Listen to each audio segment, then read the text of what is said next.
There's a moment, and maybe you felt it, where you're sitting with an empty stomach and your mind starts to spiral. You start thinking something is wrong. The hunger comes in waves, your hands feel slightly cold, your focus narrows to a point, and somewhere in the back of your brain, a quiet alarm starts ringing. Eat. Now. Something is wrong. But what if that alarm isn't what you think it is?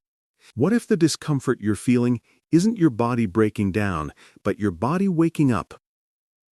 Today, we're going on a journey, not a diet plan, not a list of rules. We're going inside the human body, hour by hour, to watch what actually happens when a person eats only once a day. And what you find inside that process is not what most people expect. What you find is not starvation. What you find is not weakness. What you find is a system so intelligent, so ancient, and so exquisitely calibrated that it makes everything you thought you knew about hunger look like a misreading of a language you never learned to speak. Stay with me, because this story begins long before you were born. Picture your ancestors, not your grandparents, not even their grandparents, but the versions of humans who existed 50,000 years ago on open savannas, in dense forests, along the edges of rivers that had no names yet. These were people who did not have refrigerators. They did not have snack bars or protein shakes or drive-thrus. They had mornings where food wasn't guaranteed. They had afternoons of physical effort with no caloric reward in sight. They had evenings where a meal, if it came, was earned through movement, through patience, through survival. And here's the part that changes everything. Those people were not weak. They were not starving. They were not cognitively impaired by the absence of food. In fact, and this is where the science becomes extraordinary, many of the body's most powerful biological systems were designed to activate in the absence of food, not in its presence. Your body was built for feast and famine. It was built for the long stretch and the deep rest of digestion. It was never, not once in human evolutionary history, designed for constant eating. So when you choose to eat once a day, you are not starving yourself. You are, in the most literal biological sense, returning your body to its ancestral operating system. And what that operating system does, hour by hour, is nothing short of remarkable. Let's begin at hour 1. You've had your meal. Let's say it's in the evening, because for many people who eat once a day, the window falls somewhere in the late afternoon or early night. You've eaten. The plate is empty. And now, without fanfare, without announcement, the most complex chemical processing operation on Earth begins inside you. The moment food enters your stomach, your body floods with a hormone called insulin. This is a word most people associate with diabetes or blood sugar, but insulin is so much more than that. Insulin is, in the words of researcher Gerald Reaven, the master regulator. The hormone that tells every cell in your body what to do with the energy that just arrived. When insulin rises, your cells open their doors. Glucose rushes in. Your liver begins storing excess sugar as glycogen. Your muscles refuel. Your brain receives a warm, steady signal that everything is fine, that abundance is here. For the first hour or two after eating, you are in a state called the postprandial phase.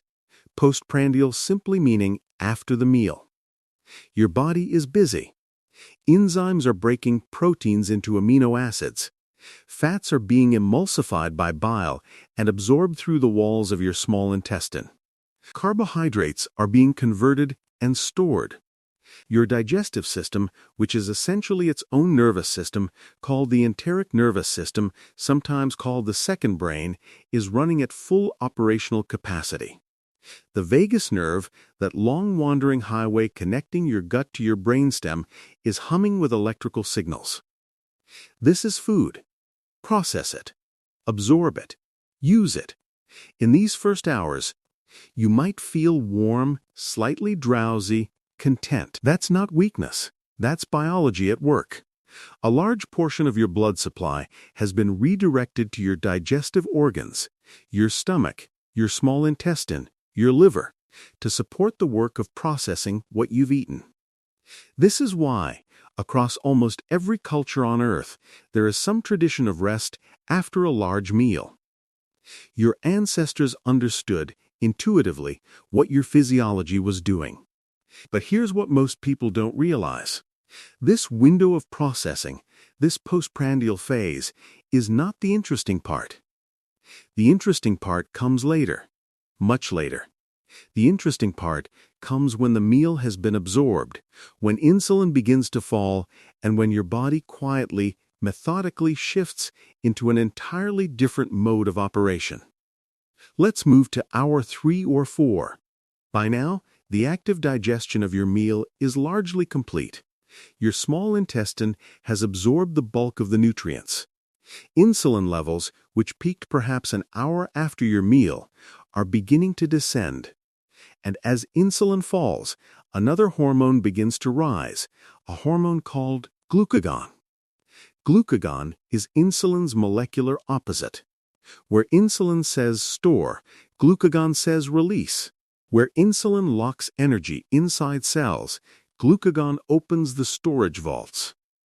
As glucagon rises, your liver, that extraordinary organ that performs over 500 distinct functions, begins breaking down its glycogen stores and releasing glucose back into the bloodstream.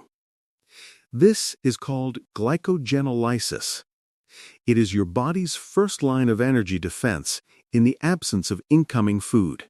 Your blood sugar remains stable not because you're eating, but because your liver is doing its job with quiet, unrecognized brilliance. Most people in the modern world never see this mechanism activate cleanly. They eat again before insulin ever has a chance to fully fall.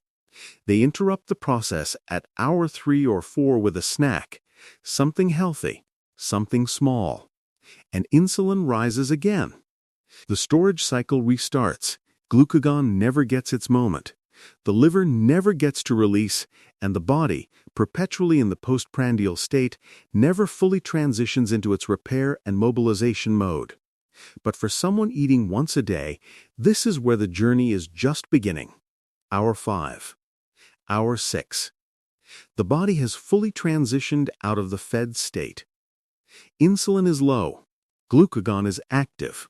And now something begins to happen in your fat cells that most people have never been taught about. Something so fundamental to human survival that without it, our species would not exist. Stored body fat, the adipose tissue distributed across your body, is not just a reserve of calories sitting passively in waiting. It is a metabolically active organ. It communicates with your brain through hormones like leptin. It responds to the nervous system. And when insulin is low, it opens. Under the influence of a process called lipolysis, lipo, meaning fat, lysis, meaning breaking apart, your fat cells begin releasing fatty acids into the bloodstream. These fatty acids travel through the blood, and your muscles, given the appropriate hormonal signal, begin burning them for fuel instead of glucose. This is the shift from sugar burning to fat burning. And it is not a dramatic, painful transition. It is quiet, efficient, ancient. Your body was designed to do this. Every person on Earth has this capacity. But in a world of constant eating, most people never access it. They never give their body the uninterrupted time between meals for insulin to fall far enough, long enough, for fat oxidation to fully engage. This is the metabolic flexibility your ancestors had by necessity and that modern humans have to deliberately choose. And as hour 6 approaches, something else begins to stir. Something happening not in your fat cells or your liver, but in the ancient, intelligent machinery of your cells themselves. This is where everything changes. There is a process that the cell biologist Yoshinori Osumi spent his career studying. A process so important that in 2016, he was awarded the Nobel Prize in Physiology or Medicine for unraveling its mechanisms. The process is called autophagy. From the Greek, auto, meaning self, phagy, meaning eating. Autophagy is quite literally the cell eating itself, but don't let that description frighten you, because what the cell is eating is not its healthy, vital tissue. What the cell is eating is its own debris, its damaged proteins, its dysfunctional mitochondria. The molecular junk that accumulates inside every cell over time and that, if left uncleaned, contributes to aging, disease, and cellular dysfunction. Autophagy is the body's internal quality control system. It is cellular housekeeping at the most fundamental level. And here's the extraordinary thing. It is suppressed by the presence of food, particularly by the presence of insulin and a signaling molecule called mTOR, which acts like a growth accelerator inside cells. When you eat, mTOR turns on and autophagy turns off. Growth is prioritized. Cleanup is postponed. But when you don't eat, when insulin falls and mTOR quiets, autophagy begins to activate. Cells start tagging their own damaged components. Specialized structures called autophagosomes form around the cellular debris, engulf it, and deliver it to lysosomes, the cell's recycling centers, where it is broken down into raw molecular materials and reused. This is regeneration. This is the body renewing itself from the inside out. And it happens most powerfully not at the gym, not in the supplement aisle, but in the quiet hours when you are not eating. By hour 6, 7, 8 of your fasting window, autophagy is beginning to meaningfully engage. By hour 12 and beyond, it is running at significant capacity. And for someone eating once a day, with a fasting window of perhaps 18 to 23 hours, this process has time to unfold in ways that shorter fasting windows simply cannot match. Let's talk about your brain, because here is where the story takes a turn that surprises almost everyone. Common intuition says that without food, the brain suffers, that cognitive performance drops, that you can't think clearly without a steady supply of glucose arriving every few hours. This is one of the most persistent myths in modern nutritional thinking, and it is directly contradicted by the biology of what actually happens inside your skull during an extended fast. Around hour 8, 10, 12, as fatty acids continue to flood the bloodstream from your mobilized fat stores, your liver begins performing another remarkable conversion. It begins transforming these fatty acids into molecules called ketone bodies. The three primary ketones are beta-hydroxybutyrate, acetoacetate, and acetone. And while acetone is simply exhaled, it's what gives some fasting people that faint, fruity breath. The other two are something extraordinary. They are an alternative fuel source for the brain. Your brain, that 3-pound universe of 100 billion neurons, can run on ketones. Not just survive on them, thrive on them. Research from neurologist David Perlmutter and neuroscientist Mark Mattson at the National Institute on Aging has suggested that ketones may actually be a preferred fuel for certain brain functions. Beta-hydroxybutyrate, in particular, generates more AP, the cell's energy currency, per unit of oxygen consumed than glucose does. It burns cleaner. It produces less oxidative stress. And there's more. Mark Mattson's decades of research on fasting and the brain have shown that the mild metabolic stress of not eating, the gentle pressure that caloric absence places on neurons, actually triggers the production of a protein called BDNF, brain-derived neurotrophic factor. BDNF is sometimes described as fertilizer for the brain. It promotes the growth of new neurons, strengthens synaptic connections, supports learning and memory, and may play a protective role against neurodegenerative diseases like Alzheimer's and Parkinson's. Your brain doesn't weaken when you fast. Under the right conditions, with adequate time and the physiological machinery running as designed, your brain sharpens. The fog you might feel in the early hours, that slightly sluggish, unfocused sensation, is not your brain running out of fuel. It is your brain transitioning between fuel sources. It is adaptation in real time. And once the transition is complete, once ketones are flowing and BDNF is rising, that is when many people who eat once a day describe something remarkable. A clarity, a calm, a sense of focus so clean and precise that it feels almost unfamiliar, like a lens that has been wiped clear after years of smudging. Let's talk about cortisol, because this is a piece of the puzzle that almost no one discusses, and it completely changes how you understand morning hunger. Many people who try eating once a day struggle most in the morning. They wake up with a gnawing, slightly anxious hunger. Their heart beats a little faster. They feel a faint edge of agitation, and they interpret this as their body desperately needing food. But here's what most people don't realize. Cortisol, the hormone most commonly associated with stress, follows a natural daily rhythm, what scientists call the cortisol awakening response. In the hour after waking, cortisol spikes dramatically. This is not a crisis, this is a feature. Cortisol in the morning is what mobilizes your energy reserves, raises your blood sugar through a process called gluconeogenesis, where the liver manufactures glucose from non-carbohydrate sources, sharpens your alertness, and prepares your body for the demands of the day. In other words, your body is producing its own fuel in the morning. The hunger you feel alongside that cortisol spike is in many cases not a deficiency signal. It is a sensation created by the hormonal activity itself, an echo of the biological awakening process.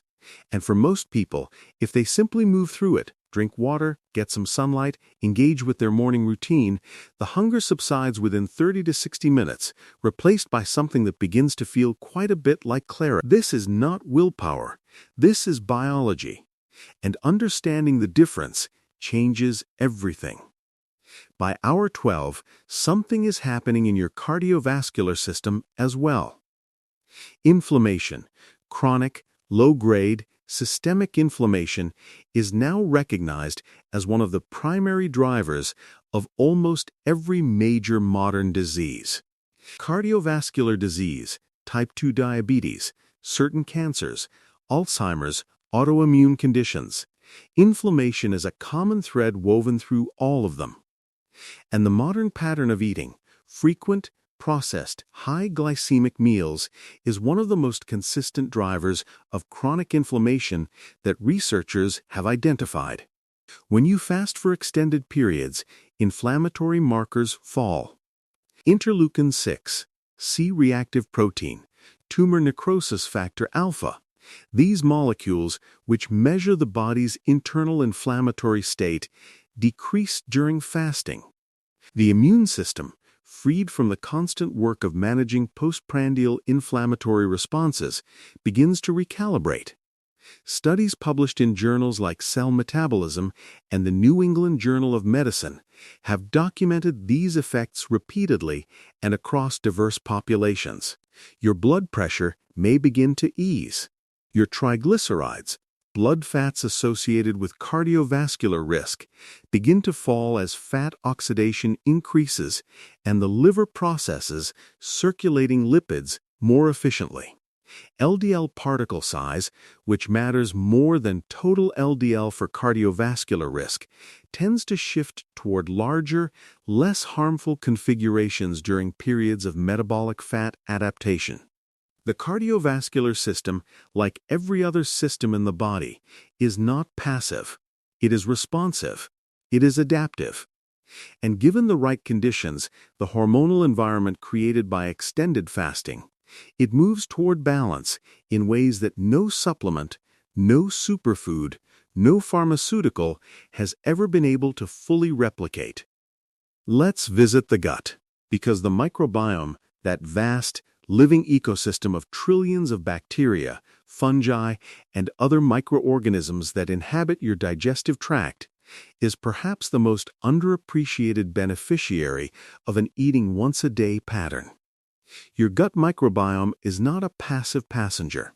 It is an active participant in your metabolism, your immune function, your neurotransmitter production, and even your mood. Serotonin, the neurotransmitter most associated with well-being and emotional stability, is produced in approximately 90% of its total body quantity, not in the brain, but in the gut. The gut and the brain are in constant, bidirectional communication through the vagus nerve, through the bloodstream, and through the immune system. When you are in an extended fast, your gut gets something it rarely receives in the modern world: a rest. The constant mechanical and chemical work of digestion pauses. The gut lining, the single-cell thick layer of epithelial cells that separates the interior of your digestive tract from the rest of your body, has time to repair. Tight junction proteins that hold these cells together are reinforced. The integrity of the gut barrier, which when compromised leads to what researchers call intestinal permeability, sometimes referred to colloquially as leaky gut, improves. And the microbiome itself? Research from the Salk Institute and from teams working within the framework of time-restricted eating suggests that giving the gut microbiome a consistent fasting window allows bacterial populations to cycle through their own natural rhythms of activity and rest. Beneficial species, Lactobacillus, Bifidobacterium, and others associated with reduced inflammation and improved metabolic health, tend to thrive in these conditions. Less beneficial, opportunistic species, which often flourish in environments of constant feeding and high sugar availability, find their ecological niches diminished. What you eat matters enormously. But when you eat, and perhaps more importantly, when you don't eat, may matter just as much. Hour 14. Hour 15. Hour 16.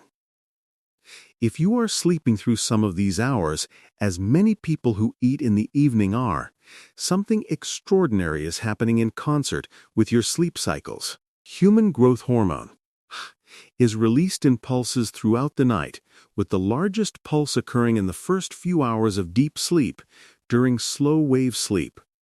Growth hormone is not just about muscle and height in adolescence.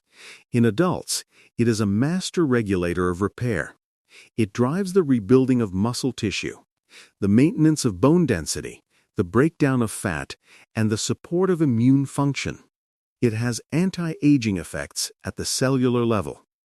It works in concert with autophagy to ensure that damaged tissues are removed and healthy tissues are restored. And here is the critical connection. Insulin suppresses growth hormone release. When insulin is elevated, as it is after every meal, growth hormone cannot rise to its natural peak. But in the low insulin environment of an extended fast, growth hormone is free to follow its natural rhythm. Studies have shown that short-term fasting can increase growth hormone levels dramatically, some research suggesting increases of several 100% above baseline during fasting periods.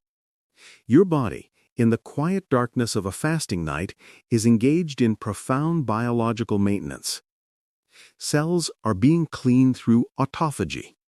Tissues are being rebuilt under the influence of growth hormone. Inflammatory pathways are cooling.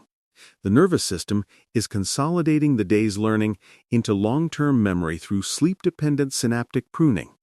And all of this regeneration is happening most powerfully, most completely in the hormonal landscape that only an extended fast can create. Now, the meal.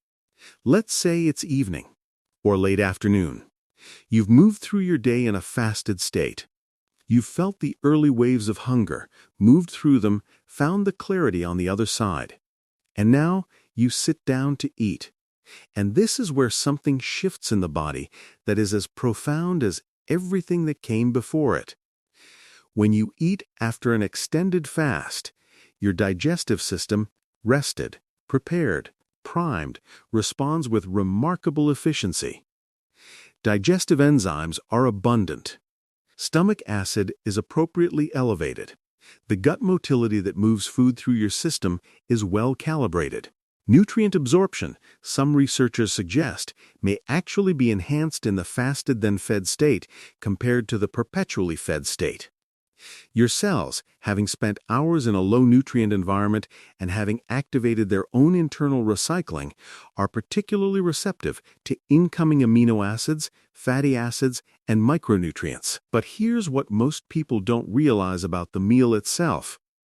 When you eat once a day, the composition of that meal matters more, not less. Because you are asking one meal to provide the full spectrum of nutrients your body needs to function, repair, and thrive, the quality and completeness of that meal becomes a form of care you extend to yourself. Protein is particularly critical because muscle protein synthesis, the process by which your body builds and maintains muscle tissue, is driven by the amino acid leucine and by the total protein dose in a meal. Research suggests that a single large protein dose can stimulate muscle protein synthesis just as effectively as the same protein spread across multiple meals, provided the dose is sufficient and the body is in an anabolic state, which, after hours of elevated growth hormone and a receptive hormonal environment, it is. There is a psychological dimension to all of this that deserves its own moment of attention. Because the transformation that happens when someone adopts a once-a-day eating pattern is not only biological, it is also deeply, quietly psychological. Hunger in the modern world has become conflated with urgency, with emergency, with the sense that if food is not procured within some narrow window of time, something terrible will happen. This conflation is not irrational. It is the result of decades of messaging, of snack culture, of blood sugar volatility created by frequent high glycemic eating, and of a loss of familiarity with what hunger actually feels like as a neutral biological signal rather than a crisis. When you practice eating once a day, consistently, over days and weeks, something remarkable happens to your relationship with hunger. You begin to experience it differently. The urgency softens. The anxiety that once attached itself to an empty stomach begins to loosen its grip. You discover that hunger comes in waves, that it rises, peaks, and then recedes without you doing anything at all. You discover that your capacity to focus, to think, to move through the world does not actually depend on a meal every 3 hours. You discover a kind of freedom that is almost difficult to articulate. The freedom of not being managed by food, of not having your day organized around eating windows and meal prep and the constant low-level negotiation between appetite and schedule. This psychological shift is not incidental. It is, in many ways, the most transformative part of the entire process. Because a person who is no longer afraid of hunger is a person who has fundamentally changed their relationship with their own body, from one of suspicion and management to one of trust and cooperation. Let's talk about insulin sensitivity, because this is perhaps the most medically significant thing happening inside the body of someone who eats once a day over time. Insulin resistance, the condition in which cells become progressively less responsive to insulin signaling, requiring ever larger amounts to achieve the same effect, is the underlying mechanism behind type 2 diabetes and a contributing factor in obesity, polycystic ovarian syndrome, non-alcoholic fatty liver disease, and a range of cardiovascular conditions. It is, in the language of metabolic medicine, one of the most important and widespread metabolic dysfunctions of our era.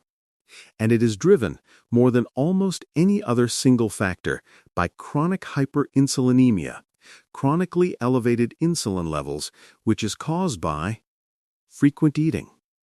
particularly of refined carbohydrates and sugars. Every time insulin rises, cells are exposed to its signal. When that exposure is constant, when insulin never fully falls because food is always arriving, cells begin to downregulate their receptor sensitivity in self-defense. They become harder to signal, and so the body produces more insulin to compensate. And cells become even less sensitive. It is a spiral. The antidote, metabolically speaking, is time. Time with low insulin. Time in which cells are allowed to upregulate their receptor sensitivity in the absence of constant hormonal pressure. This is precisely what an extended fasting window provides. Study after study, from research groups at the University of Alabama, at Harvard Medical School, at the Salk Institute, has documented improvements in insulin sensitivity in populations practicing various forms of time, restricted eating, and extended fasting. Eating once a day, with its 18 to 23-hour fasting window, provides one of the most generous insulin-lowering windows available without medication. It is not a treatment. It is not medical advice. But it is biology. And the biology is consistent. By now, you may be wondering about muscle. About the fear, deeply embedded in gym culture and popular fitness discourse, that fasting eats muscle. That without a constant supply of protein, the body begins cannibalizing its own lean tissue to meet energy demands. This fear, understandable as it is, reflects a misunderstanding of how the body manages its own resources. Your body is not indiscriminate. It does not simply dissolve muscle whenever food is absent. It has a sophisticated hierarchy of fuel preferences. It burns glucose first, then transitions to fat-derived fuels. It protects muscle tissue through the action of growth hormone, which actually increases during fasting, as we discussed. It uses gluconeogenesis, the manufacture of glucose from amino acids, glycerol, and lactate, selectively and proportionately.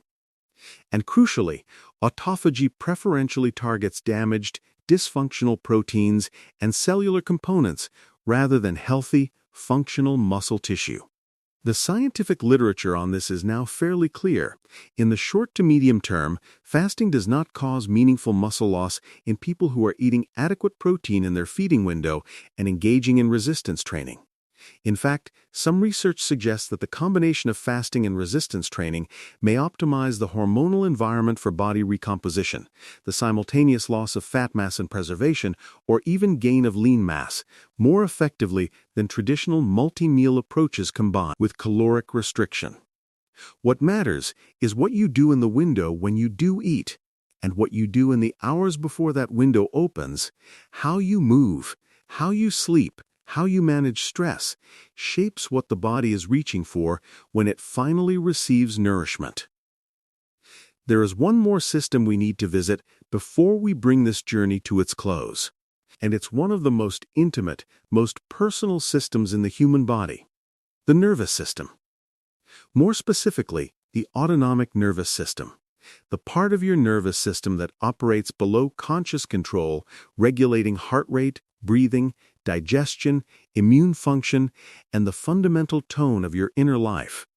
It has two primary branches: the sympathetic, associated with activation, alertness, the fight or flight response, and the parasympathetic, associated with rest, digestion, repair, and what scientists call rest and digest. In the modern world, most people live in a state of chronic sympathetic activation. The stressors are different from a predator on a savanna, but the biological response is largely the same: cortisol elevated, heart rate slightly raised, digestion impaired, immune function suppressed, sleep disrupted. This chronic sympathetic dominance is one of the great underappreciated health crises of contemporary life. What researchers have found in studies of fasting is that extended fasting, particularly overnight fasting, and the extension of that window tends to shift autonomic tone toward parasympathetic dominance during the fasting period. Heart rate variability, one of the most reliable markers of nervous system health and resilience, tends to improve in people who practice time-restricted eating. The body, relieved of the constant metabolic work of processing frequent meals and the postprandial inflammatory responses that accompany them, settles into a quieter, more regulated state. There is a reason that contemplative traditions across virtually every culture on Earth have incorporated fasting. Not because ancient peoples understood insulin or mTOR or the vagus nerve, but because they observed, in themselves and in each other, that the quiet of an empty stomach created a particular quality of inner stillness that nourished something beyond the physical. A clarity, a presence, a sense of being more fully inside one's own life. Science, in the 21st century, is beginning to provide the biological language for something humans have known experientially for millennia. So let's bring this all together. Let's walk back through the journey, not as a timeline of hormones and processes, but as a story. As your story.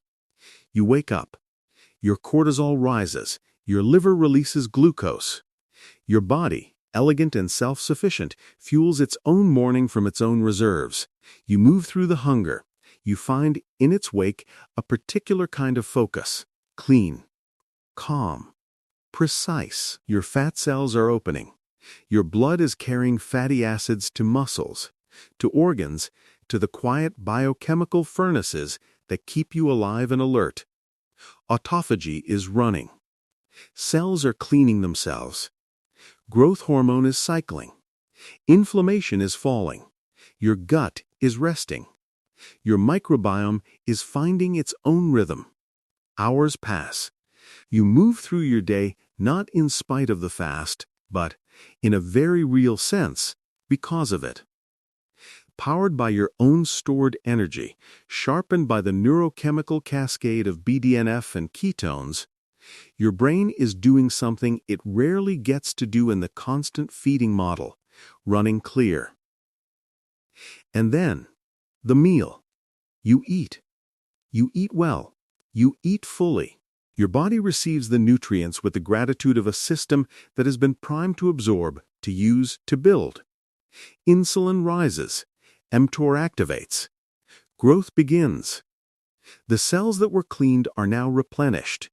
The muscles that were maintained are now nourished. And then the cycle begins again. And with each repetition, something shifts. Not just in your metabolism, not just in your body composition, in the quiet, more fundamental register of how you relate to yourself.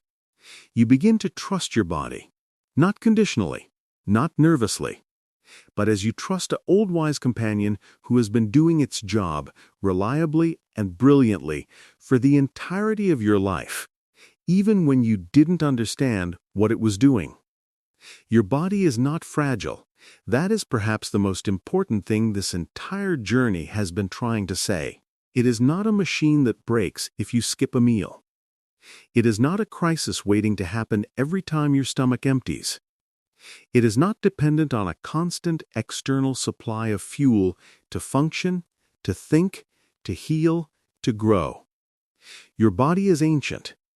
It carries the encoded wisdom of hundreds of thousands of years of human survival in conditions that would seem unimaginable by modern standards. It knows how to fast. It knows how to burn fat. It knows how to clean its own cells, protect its own muscle, fuel its own brain, and return to balance after any perturbation. What eating once a day does, at its most fundamental level, is give that intelligence the space to operate. It removes the constant interruption of the fed state and allows the fasting state, with all of its regenerative, adaptive, anti-inflammatory power, to fully unfold. You are not depriving yourself. You are creating conditions. You are not restricting. You are making room. And in that room, inside those quiet fasted hours that most people never experience long enough to discover what lives within them, your body is doing things that no pill, no protocol, no perfectly calibrated supplement stack has ever been able to replicate. It is renewing itself. From the inside, silently, brilliantly, exactly as it was designed to do. If this journey resonated with you, if something in this hour-by-hour unfolding of your own biology felt like a language you'd been waiting to hear, then you are already in a different relationship with your body than you were when you pressed play. That shift is the beginning of something. Not a diet, not a rule system, but an understanding, a biological literacy that, once gained, changes the way you inhabit your own life. If you want to keep going deeper into the science of metabolic health, longevity, the neuroscience of behavior change, and the stories that live inside your own physiology, then subscribe, because this channel exists for exactly the kind of person who watched this entire video, not for a shortcut, but for the truth. The unhurried, beautifully complicated, deeply empowering truth of what it means to be human. And leave a comment below. Tell me, what was the moment in this video where something clicked for you? What did you understand about your own body today that you didn't understand before? I read every single one of those, and every time someone describes the exact moment they saw their own biology differently, that is why this work matters. We'll see you in the next one.